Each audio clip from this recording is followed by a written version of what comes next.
আসসালামু আলাইকুম। এখন শুনবেন সংবাদ শিরোনাম। গণতন্ত্রের পুনর্যাত্রায় সংসদকে কার্যকর করার প্রত্যয় সরকার ও বিরোধী দলের। রাষ্ট্রপতির ভাষণ ঘিরে অধিবেশনে উত্তাপ, বিরোধী দলের ওয়াকআউট। রামপালে বর যাত্রীবাহী মাইক্রোর সাথে বাসের মুখোমুখি সংঘর্ষ, বর কনে সহ 14 জনের মর্মান্তিক মৃত্যু, 4 জেলায় প্রাণ গেল আরও 8 জনের।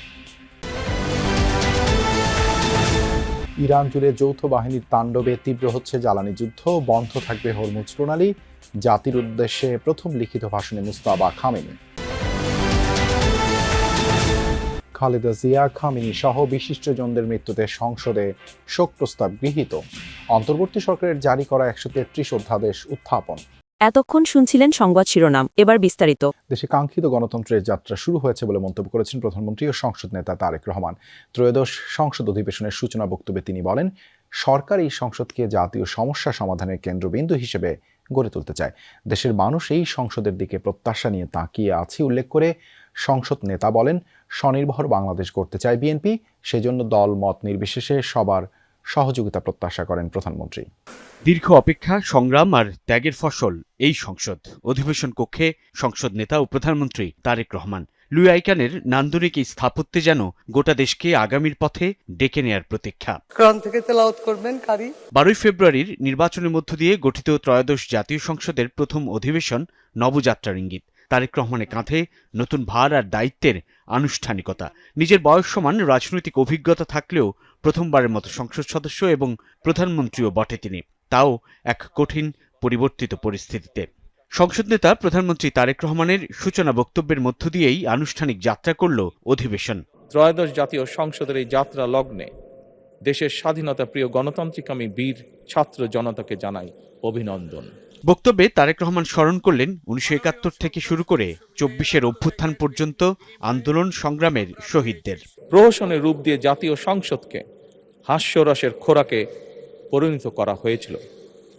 দেশে তাবিদারি শাসন শোষণ কায়েম করা হয়েছিল। দেশে আজ থেকে আবারও সেই কাঙ্ক্ষিত সংসদীয় গণতন্ত্রের যাত্রা শুরু হলো, আলহামদুলিল্লাহ। দেশের প্রতিটি নাগরিককে স্বনির্ভর করতে বিএনপি কাজ করবে বলেও জানান প্রধানমন্ত্রী। জাতীয় সংসদে দলের প্রতিনিধিত্ব করলেও প্রধানমন্ত্রী হিসাবে আমি এই জাতীয় সংসদে দেশের প্রতিনিধিত্ব করছি। আমাদের দল কিংবা মত কর্মসূচি ভিন্ন হতে পারে, কিন্তু তাবেদার মুক্ত, ফ্যাসিবাদ মুক্ত একটি স্বাধীন, সার্বভৌম, নিরাপদ, স্বনির্ভর বাংলাদেশ প্রতিষ্ঠায় আমাদের মধ্যে কোনো বিরোধ থাকতে পারে না, বিরোধ নেই।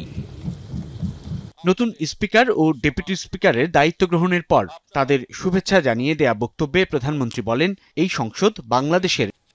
বাগেরহাটের রামপালে বাসের সাথে বরযাত্রীবাহী মাইক্রোবাসের সংঘর্ষে ছেলে ও মেয়ের পরিবারের 13 সদস্য সহ নিহত হয়েছেন 14 জন।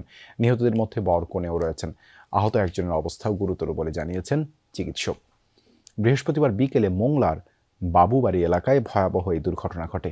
পুলিশ জানায়, খুলনার কয়রায় মিতু ও সাব্বির হোসেনের পারিবারিকভাবে বিয়ে সম্পন্ন হয়।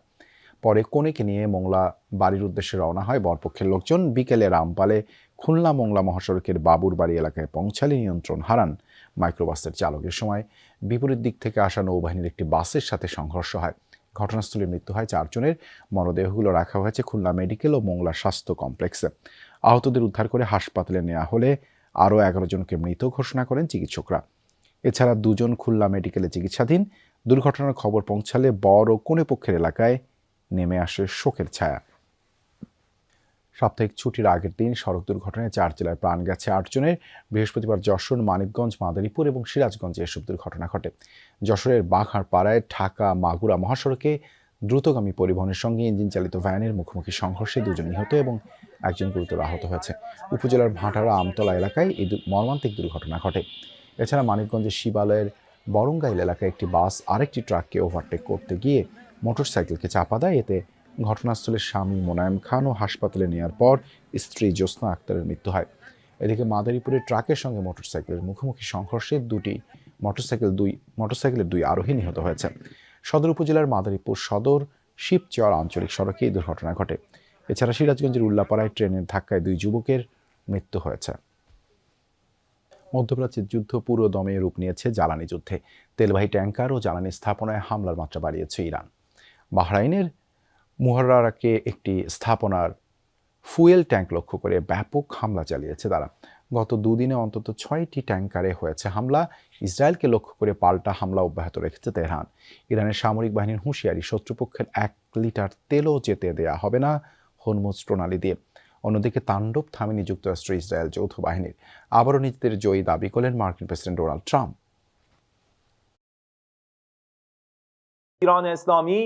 আমরা কখনোই যুক্তরাষ্ট্র, ইহুদিবাদী সরকার বা তাদের অংশীদারদের 1 লিটার তেলও হরমুজ প্রণালী দিয়ে যেতে দেব না।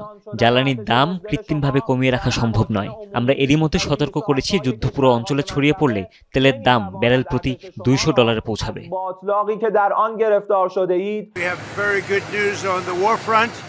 আমরা খুব ভালো অবস্থানে রয়েছে।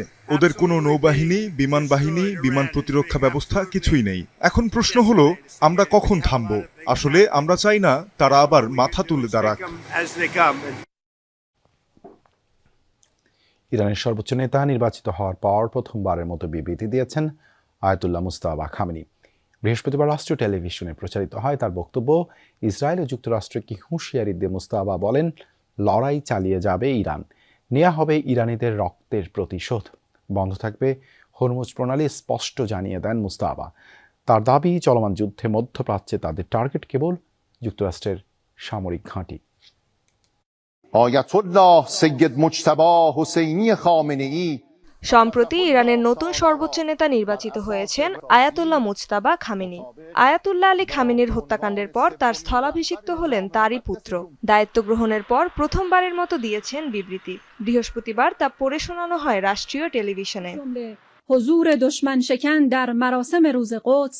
যুক্তরাষ্ট্র ইসরায়েলের যৌথ অভিযানে নিহতদের রক্তের প্রতিশোধ নেয়ার হুঁশিয়ারি দেন মুজতবা। প্রতিবাদ জানান শিশুদের উপর বর্বরতার। তোমাদের শহীদদের রক্তের প্রতিশোধ নিতে আমরা কখনো পিছপা হব না, বিশেষ করে শিশুদের বিরুদ্ধে সংঘটিত অপরাধগুলোর জন্য, যেমন মিনাব স্কুলের ইচ্ছাকৃত হামলার ঘটনা। মুজতাবার দাবি, চলমান যুদ্ধে মধ্যপ্রাচ্যে তাদের টার্গেট কেবল যুক্তরাষ্ট্রের সামরিক ঘাঁটি। স্পষ্টভাবে জানিয়ে দেন, প্রয়োজনে এসব হামলা চালিয়ে যাবে তেহরান। আমরা আগে স্পষ্টভাবে সতর্ক করেছিলাম, আঞ্চলিক দেশগুলোর বিরুদ্ধে কোনো আগ্রাসন না চালিয়ে প্রতিবেশীদের সাথে বন্ধুত্বপূর্ণ সম্পর্ক বজায় রাখার নীতিতে অটল আছি। কেবল মার্কিন সামরিক ঘাঁটিগুলোকেই টার্গেট করেছি আমরা। প্রয়োজন হলে এই পদক্ষেপ চালিয়ে যেতে বাধ্য হব। বিশ্বের অন্যতম গুরুত্বপূর্ণ বাণিজ্য পথ হরমুজ প্রণালী বন্ধ থাকবে বলেও সাফ জানিয়ে দিয়েছেন ইরানের নতুন সর্বোচ্চ নেতা। হরমুজ প্রণালী নিশ্চিতভাবেই বন্ধ রাখা হবে, আর যুদ্ধ অব্যাহত থাকলে কৌশলগত স্বার্থ মাথায় রেখে শত্রুর দুর্বল জায়গাগুলোতে নতুন করে আঘাত আনার বিষয়টি বিবেচনা করব আমরা। এছাড়াও মুজতবা জানান, শত্রুপক্ষের কাছ থেকে ক্ষতিপূরণ দাবি করবে তেহরান। রেজবানা সায়মা,